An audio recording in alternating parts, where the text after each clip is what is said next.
25 मार्च पापमोचनी एकादशी की रात यह एक चीज जो भी खाएगा उसके घर में जमकर आएगा पैसा। पापमोचनी एकादशी। नमस्कार दोस्तों, स्वागत है आपका एक बार फिर एक नई वीडियो। आज हम आपको 25 मार्च को पढ़ने वाली पापमोचनी एकादशी के दिन एक ऐसी चीज बताने वाले हैं, एक ऐसी वस्तु के बारे में बताने वाले हैं। अगर पापमोचनी एकादशी की रात है, एक चीज खा लेते हैं तो आपके घर में धन संप्रदाय इतनी बढ़ जाएगी कि वह खत्म होने का नाम ही नहीं लगी। महिलाएं पापमोचनी एकादशी का व्रत करने से पुराने पाप नष्ट होते हैं, मानसिक शांति के लिए रखती हैं। यह पापमोचनी एकादशी महाकुंभ स्नान के समान ही एकादशी है। जिस प्रकार महाकुंभ में स्नान करने से सभी दुख दर्द कष्ट से मुक्ति मिल जाती है, इसी प्रकार पापमोचनी एकादशी का व्रत रखने से आपके सभी दुख दर्द कष्ट दूर हो जाते हैं। वैसे तो व्रत निर्जला रखा जाता है, मगर आपको पापमोचनी एकादशी की रात है, एक चीज जरूर ही खा लेना है। इससे आपकी धन संपराम में वृद्धि तो होगी ही, साथ आप जिस काम को करते हैं उसमें आपको सफलता हासिल जरूर ही मिलेगी। दोस्तों, यह एक काम अवश्य करें। नया योग टीवी के ऑनर भी एकादशी की रात यह काम जरूर करते हैं। इससे पूरे साल घर में धन बढ़ोतरी होती है। साथ दोस्तों, 25 मार्च पापमोचनी एकादशी के दिन को सबसे खास दिन माना जाता है और इस दिन जो भी भक्त यह काम कर लेता है उसकी जीवन में कभी कोई दुख दर्द पीड़ा समस्या नहीं आती। पूरी साल भर धन ऐश्वर्य के चक्कर में भागना नहीं पड़ता, बल्कि माता लक्ष्मी की और भगवान विष्णु की ऐसी असीम कृपा होती है जिससे कि हमेशा ही ऐसी माता बहन जो भी इस वीडियो को सबकी हृदय से पूरा देख लेंगे, समझ में आ जाएगा कि 25 मार्च 2025 साल की एकादशी पापमोचनी एकादशी के दिन ऐसी कौन सी चीज का लेने से आपको लाभ ही लाभ होगा। और इस दिन तुलसी में एक चीज जरूर बांध देना चाहिए। भक्तों, पापमोचनी एकादशी का दिन बहुत ही खास माना जाता है, बहुत ही पवित्र माना जाता है। इस दिन किया गया दान पुण्य से लाखों और करोड़ों गुना लाभ प्राप्त होता है। भक्तों, राहु दोष पितृदोष कोई भी दोष भी क्यों ना हो, वह क्षण भर में ही समाप्त हो जाता है। अगर आप अपने जीवन में आ रही असफलताओं से परेशान हैं, तो आज हम आपकी दुर्भाग्य को समाप्त करवा देंगे और आपको नई नई सफलताएं देखने को मिलेंगे। आपको अपने जीवन में बहुत सी सफलताएं मिलने लगेगी। भक्तों पर जो भी भक्त सच्चे हृदय से सच्चे मन से कमेंट बॉक्स में जय माता लक्ष्मी लिखता है, जय भगवान विष्णु लिखता है, तभी उसे लाभ प्राप्त हो सकता है।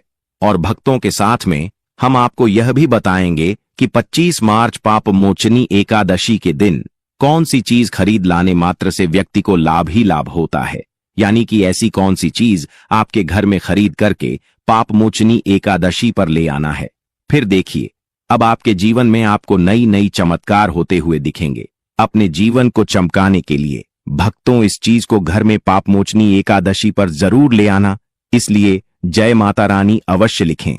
भक्तों, हमारा संकल्प है जन सेवा जन कल्याण करना, यानी कि हर ज्ञानवर्धक जानकारी आप सभी तक बिल्कुल ही फ्री मध्य तक निशुल्क पहुंचना, जिससे कि आप सभी इस छोटी सी वीडियो के माध्यम से लाभ ही लाभ प्राप्त कर सके, माता रानी की असीम कृपा प्राप्त कर सके। पापमोचनी एकादशी के दिन अगर आप यह चीज खाने के साथ साथ घर में एक चीज ले आते हैं तो जीरो आपके घर में कभी धन दौलत की कमी ना हो, हमेशा ही धन दौलत से घर परिपूर्ण बना रहे और लाभ ही लाभ हो। भक्तों, कई लोग होते हैं जो वीडियो को बीच बीच से देखते हैं, काट काट कर देखते हैं। ऐसे व्यक्ति को जीवन में कभी सफलता हासिल भी नहीं होती। माताएं बहनों, वीडियो को पूरा देखें, बीच बीच से ना देखें, कट कट कर ना देखें। 6 से 7 मिनट निकाल करके इस नया योग टीवी की वीडियो को पूरा ही देख लेना। वीडियो को देखने मात्र से आपकी किस्मत बिल्कुल पूरी तरह से बदल जाती है। आपके जीवन में नई नई सफलताएं प्राप्त होने लगते हैं। भक्तों, सबसे पहले हम बताएंगे आपको कि तुलसी में ऐसी कौन सी चीज बांध देना चाहिए जिससे कि माता लक्ष्मी हमारे घर में दौड़ी चली आती है और घर में कभी भी धन दौलत की कमी नहीं होती। उसके बाद फिर हम आपको बताएंगे कि वह कौन सी चीज है जो आपको नए साल के दिन अच्छा शुभ दिन मान करके जरूर ही खा लेनी है। अगर आपने वह चीज खा ली तो करणी मंत्र से वह सिद्ध हो जाएगी और आपको जो लाभ की प्राप्ति होगी वह अपने अपने जीवन में भी नहीं सोचा होगा कि यह बड़ा लाभ कैसे हो गया। इसलिए माताएं बहनों चली, हम आपको बड़ी बड़ी से सभी जानकारी को बता देते हैं, को कभी कोई गलत जानकारी नहीं देता। हमारे द्वारा दी गई जानकारी 101% सत्य है। इसका रिजल्ट आप स्वयं ही देखने को मिल जाएगा। बस जो उपाय बताया जाए उसे नियम व तरीके से जरूर कर लेना। इसीलिए चैनल को सब्सक्राइब जरूर करें। जय माता लक्ष्मी, जय भगवान विष्णु रातों रात बन जाएंगे। लखपति तुलसी के पौधे में आज ही बांध लें। यह एक चीज वास्तुशास्त्र में तुलसी के पौधे का विशेष महत्व बताया गया है। कहते हैं कि घर में रखा तुलसी का पौधा भी व्यक्ति की किस्मत को बदल सकता है। कहते हैं कि तुलसी मां के प्रसन्न रहने से घर में धन वैभव की हिंदू धर्म में तुलसी के पौधा का विशेष महत्व बताया गया है। कहते हैं कि तुलसी के पौधे में मां लक्ष्मी का वास होता है और नियमित रूप से तुलसी के पौधे की पूजा करने से मां लक्ष्मी की कृपा प्राप्त होती है। वास्तुशास्त्र में भी तुलसी के पौधे को लेकर कुछ नियम बताए गए हैं जो कि बेहद उपयोगी सिद्ध हुए हैं। इन नियमों का पालन करने से जीवन में कभी धन की कमी नहीं होती। शास्त्र के अनुसार तुलसी भगवान विष्णु को बेहद बेहद प्रिय है। तुलसी के बिना भगवान विष्णु का भोग अधूरा माना जाता है और पाप मोचनी एकादशी के दिन हमें भगवान विष्णु को तुलसी का भोग जरूर ही लगाना है। अगर आपने भगवान विष्णु को प्रसन्न कर लिया तो माता लक्ष्मी आपसे स्वयं ही प्रसन्न हो जाएंगे, क्योंकि माता लक्ष्मी भगवान से विष्णु की अर्धांगिनी है, विष्णु पत्नी है। कहीं ना कहीं आपको तुलसी के उपयोग से माता लक्ष्मी का आशीर्वाद प्राप्त हो जाएगा, क्योंकि तुलसी माता लक्ष्मी का ही रूप है। ज्योतिष शास्त्र के अनुसार तुलसी भगवान विष्णु को बेहद प्रिय है और रोजाना तुलसी की सुबह शाम पूजा करने से धन की देवी के साथ भगवान विष्णु की कृपा भी प्राप्त होती है। वास्तुशास्त्र के अनुसार तुलसी संबंधी इन उपायों को करने से शुभ फलों की प्राप्ति होगी। तुलसी पर बढ़े कलवा माता बहनों, आप सभी को हम बता दें कि नए साल पर यानी कि 25 मार्च पाप मोचनी एकादशी के दिन वास्तुशास्त्र में तुलसी के कई उपायों के बारे में बताया गया है। इनमें से एक उपाय आपकी किस्मत बदल सकता है। इसके लिए एक छोटा सा कलावा और तुलसी के पौधे पर बांध दें। इस उपाय को करने से मां लक्ष्मी की कृपा बनी रहती है और व्यक्ति की सभी मनोकामनाएं पूर्ण होती हैं। बता दें कि हिंदू धर्म में कलावे को रक्षा सूत्र माना गया है। ऐसे में तुलसी के पौधे पर बांधने से मां लक्ष्मी का आशीर्वाद मिलता है। भक्तों, पाप मोचनी एकादशी पर दूध अर्पित करें। वास्तुशास्त्र में तुलसी के पौधे को लेकर कई उपायों के बारे में बताया गया है। गुरुवार का दिन भगवान विष्णु का दिन माना गया है। इस दिन तुलसी के पौधे में थोड़ा सा कच्चा दूध अर्पित करने से पौधा भी हरा भरा रहेगा और मां लक्ष्मी की कृपा भी प्राप्त होगी। इस उपाय को करने से कुंडली में बृहस्पति ग्रह मजबूत होता है। नियमित चढ़ाई जल वास्तुशास्त्र में तुलसी की नियमित पूजा की बात कही गई है। घर में मौजूद स्त्रियों को नियमित रूप से सुबह स्नान आदि के बाद जल अर्पित करना चाहिए। इससे घर में सुख शांति बनी रहती है। इतना ही नहीं, इस बात का भी ध्यान रखें कि एकादशी और सोमवार के दिन तुम करना चढ़ाई मानता है कि इन दोनों दिन में तुलसी मां निर्जला व्रत रखती है। इससे जल अर्पित करने से उनका व्रत टूट जाता है। भी तुलसी को जल दे। तुलसी को जल देते समय ध्यान रहे कि वह जल आपके पैरों पर ना पड़े, अपमान होता है। कृष्ण कहते हैं, नित्य तुलसी के दर्शन से मनुष्य को स्वर्ग की प्राप्ति होती है और तुलसी पत्र के सेवन से उसके सभी पाप नष्ट हो जाते हैं। तुलसी का पौधा हमेशा ही घर के सामने लगाना चाहिए। इस पूर्व अथवा उत्तर दिशा में लगाना सबसे अधिक शुभ होता है। अगर तुलसी के गमले में दूसरे पौधे अब जाते हैं तो उन्हें समय पर हटा देना चाहिए।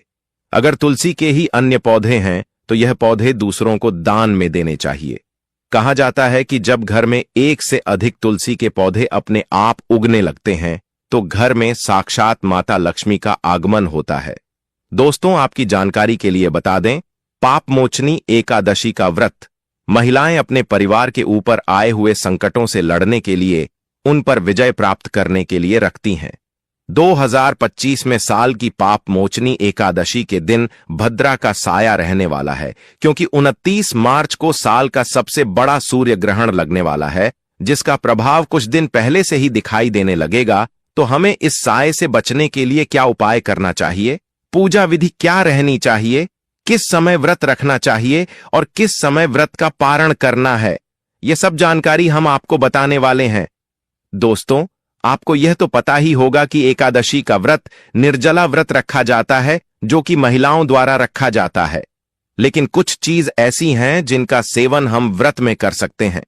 आपको क्या करना है, पूजा के बाद तो तुलसी पत्र लेकर भगवान विष्णु को अर्पित कर देना है और व्रत के दूसरे दिन यूं कहें कि पाप मोचनी एकादशी की रात आपको उन पत्तों को उठाकर खा लेना है। उन्हें खाते ही आपको एक अलग ही दिव्य दर्शन मन ही मन में दिखाई देंगे और आप अपनी इच्छा बोलकर अपने व्रत का पारण कर सकते हैं। आपको व्रत में तामसिक भोजन का उपयोग भूल कर भी नहीं करना है। हिंदू धर्म में तामसिक भोजन का उपयोग करने वाले मनुष्य को पापी कहा गया है। जो मनुष्य तांत्रिक भोजन का उपयोग करते हैं वह लोग मांस खाने के समान बताए गए हैं। इसीलिए आपको तामसिक पूजन का उपयोग नहीं करना चाहिए।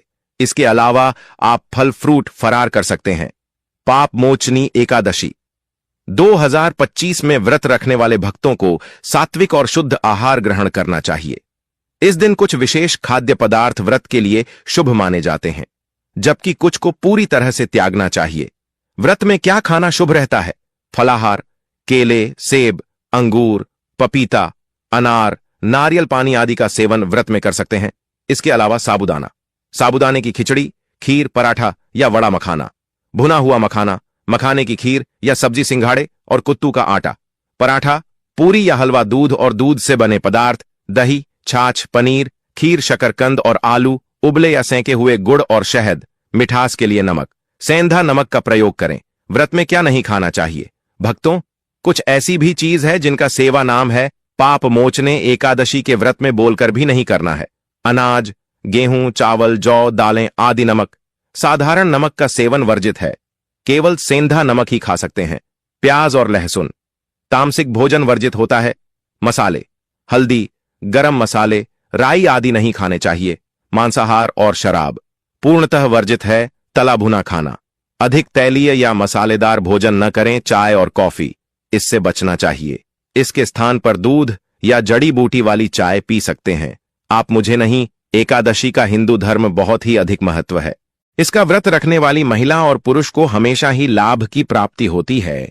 पापमोचनी एकादशी का व्रत करने से पुराने पाप नष्ट होते हैं, मानसिक शांति मिलती है और भगवान विष्णु की कृपा प्राप्त होती है। इस दिन जप, ध्यान और दान करना अत्यंत शुभ माना जाता है। पापमोचनी एकादशी 2025 में पूजा का शुभ मुहूर्त इस प्रकार है। एकादशी तिथि प्रारंभ 25 मार्च 2025 को सुबह 5:05 से एकादशी तिथि समाप्त।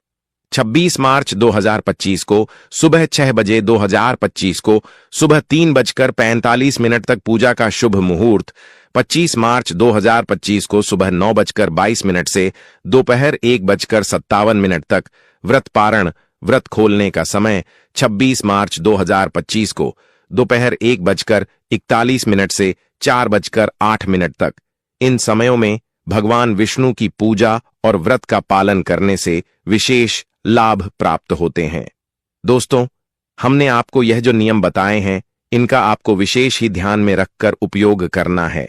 यह जो भी जानकारी आपको शास्त्रों, पुराने शास्त्रों के आधार पर दी जा रही है, तो आपको यह जानकारी कैसी लगी? कमेंट बॉक्स में जरूर बताएं। कमेंट बॉक्स में सबसे शेयर कैसे लिखें। जय भगवान विष्णु, जय माता लक्ष्मी। चैनल पर नए हैं तो चैनल को सब्सक्राइब जरूर ही कर लेना, ताकि इसी प्रकार भी और भी ज्ञानवर्धक जानकारी आपको सीधे नोटिफिकेशन के माध्यम से प्राप्त होते रहें। और अब बात करें गौ माता से जुड़े कौन कौन से उपाय आपको इस दिन, मतलब गाय से जुड़े, जिन्हें करने से व्यक्ति को 7 पीढ़ियों तक बैंक बैलेंस की कमी नहीं होती, दुख, दर्द, संकट, कष्ट दूर हो जाते हैं और सभी सुख व्यक्ति के कदमों में आ जाते हैं। तो दोस्तों, पापमोचनी एकादशी के दिन आपको भगवान विष्णु माता लक्ष्मी माता की विधि विधान से पूजा करना है और उसी के साथ गौ माता की पूजा अवश्य करना है। और गौ माता को जो भोग एकादशी पूजा के लिए बनाया गया था, उसे भोग से 2 पूड़ी जरूर ही खिला देनी है। सूखी पूरी नहीं खिलाना है। पूड़ी के ऊपर आप मिठाई या कोई सब्जियां, हलवा जो भी बनाया है, वह आपको गौ माता को जरूर ही खिलाना है। दोस्तों, हर एक और मांगलिक काम में गौ माता या उनसे जुड़ी चीज जैसे गाय का गोबर, गोमूत्र, गाय का दूध अथवा गाय के दूध से बना घी जरूर शामिल करें। इससे आपको पुण्य भाव की प्राप्ति होगी।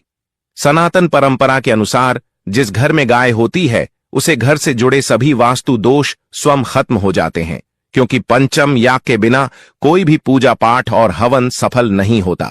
दोस्तों, महीने में एक बार हो सके तो परिवार सहित एक बार गौशाला जाने का नियम जरूर बनाएं और हो सके तो गायों को हरा चारा जरूर खिलाएं, जिससे सभी वास्तु दोस्त शांत हो जाते हैं। दोस्तों, आपका प्रिय चैनल कभी किसी को भी गलत जानकारी नहीं देगा और इनसे जुड़े दोषों का निदान हो जाता है।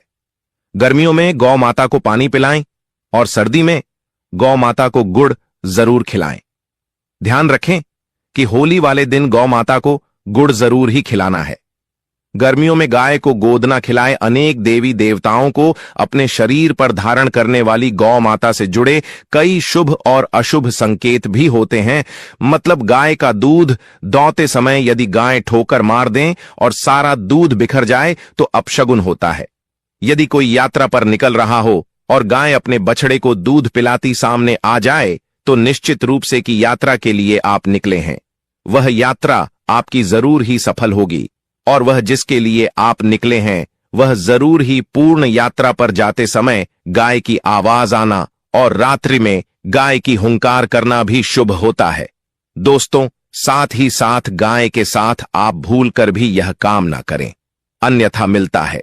जी हां दोस्तों, गाय को राष्ट्रीय पशु बनाए जाने और इन्हें मौलिक अधिकार दिए जाने की बात हो रही है तो सवाल उठता है, गाय संस्कृति का अहम हिस्सा है, तभी गाय के साथ लोग खराब व्यवहार कैसे कर लेते हैं और जैसे ही दूध देना बंद कर देती है तो लोग इन्हें उनकी किस्मत पर छोड़ देते हैं। सड़कों पर और गलियों में भटकने के लिए ऐसे में गोवंश जीवन को कोई डंडे मारता है तो कोई उन पर पानी डाल देता है, कई बार लग जाती है तो कभी बीमार होकर बेचारी गाय दम तोड़ देती है। ऐसे में जरूरत है इन बातों को जानने की। गाय को लेकर शास्त्रों में क्या कहा गया है, आपको कैसा व्यवहार करना चाहिए। क्या दोस्तों, गाय को कभी भी मारना पीटना नहीं चाहिए। शास्त्रों में गाय को माता का दर्जा दिया गया है। गाय को मारने वाला माता को मारने पीटने वाले के समान पाप का भाग्य समझा जाता है। नरक लोक में वर्षों तक कष्ट भोगना पड़ता है। अगले जन्म पशु योनि में मिलता है कि गौतम मुनि ने गलती से गाय को डंडा मार दिया था, जिस गाय की मृत्यु हो गई थी, और इस पाप से मुक्ति के लिए इन्हें वर्षों तक तपस्या करनी पड़ी। इसलिए यह पाप मोचनी एकादशी भगवान श्री कृष्ण जी ने बैल स्वरूप में आए वृद्ध आश्रम का वध कर दिया था, जिससे मुक्ति के लिए भगवान श्री कृष्ण को संपूर्ण तीर्थ को एक कुंड में बुलाना पड़ा और इस कुंड में स्नान से वह पाप मुक्त हो गए थे। यह दोस्तों साथ ही साथ पानी पी रही गाय को भागते हैं, वह घोर पापी के भंग बनाकर होते हैं। ऐसे लोग घर आपसे मुक्त होकर स्वर्ग पाए जाते हैं और बड़े ही धनवान कल में जन्म लेकर सुख भोगते हैं। और साथ ही साथ आराम कर रही गाय को कष्ट देकर कभी भी उठाना नहीं चाहिए। वह जन्म में किए गए जाने अनजाने में पापों से मुक्ति हो जाती है और गोलोक में स्थान पाते हैं। गाय को डंडा मारकर उठना, पानी डालकर उठाने से मनुष्य पाप का भागी बनता है और अगले जन्म में उसे दर दर भटकना पड़ता है। और साथ ही साथ शास्त्रों में बताया गया है, जो लोग गाय की सेवा करते हैं और उनका भोजन खिलाते हैं और उनकी परवरिश अच्छी तरह से कहते हैं, तो वह लोगों के जीवन की सभी इच्छाएं पूर्ति होती हैं। गाय के बछड़े से बचा हुआ दूध ही मनुष्य को लेना चाहिए, परंतु कुछ लोग एक बार गाय को धो लेने बाद फिर से बछड़े के लिए बचा हुआ दूध भी धो लेते हैं।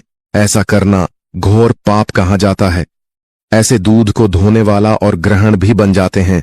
दोस्तों, साथ ही साथ शास्त्रों में कहा गया है कि गोवंश मतलब गाय और बैल के पीठ पर नहीं बैठना चाहिए। उनका पीठ पर बैठने से महापाप लगता है।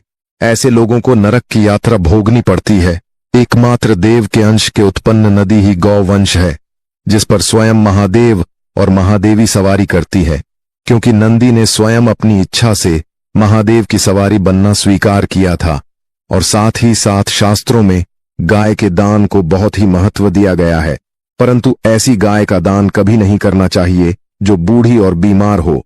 कठोपनिषद में नचिकेता की कथा भी इस संदर्भ में है कि जिस नचिकेता ने पिता द्वारा बूढ़ी गाय को दान करने पर आपत्ति जताई थी, दूध देने वाली और बछड़े सहित जो लोग गाय का दान करते हैं वह महान पुण्य को हासिल करके स्वर्ग में स्थान पाते हैं। दोस्तों, साथ ही साथ सूर्य चंद्र मंगल या शुक्र की युक्ति राहु से हो तो पितृदोष होता है। यह भी मानता है कि सूर्य का संबंध पिता से एवं मंगल का संबंध रक्त से होने के सूर्य, यदि शनि राहु या केतु या दृष्टि हो तथा मंगल की युति राहु या केतु से हो तो पितृदोष होता है। इस दोस्त से जीवन संघर्ष में बन जाता है। यदि पितृदोष हो तो गाय को प्रतिदिन या किसी भी एक एकादशी के दिन रोटी गुड़ चारा आदि खिलाने से पितृदोष दोस्तों हर एक और मांगलिक काम में गौ माता या उनसे जुड़ी चीज जैसे गाय का गोबर, गोमूत्र, गाय का दूध अथवा गाय के दूध से बना घी जरूर शामिल करें। इससे आपको पुण्य भाव की प्राप्ति होगी। सनातन परंपरा के अनुसार जिस घर में गाय होती है उसे घर से जुड़े सभी वास्तु दोष स्वयं खत्म हो जाते हैं। गाय के ऊपर जो कुबड़ होती है वह बृहस्पति गुरु है।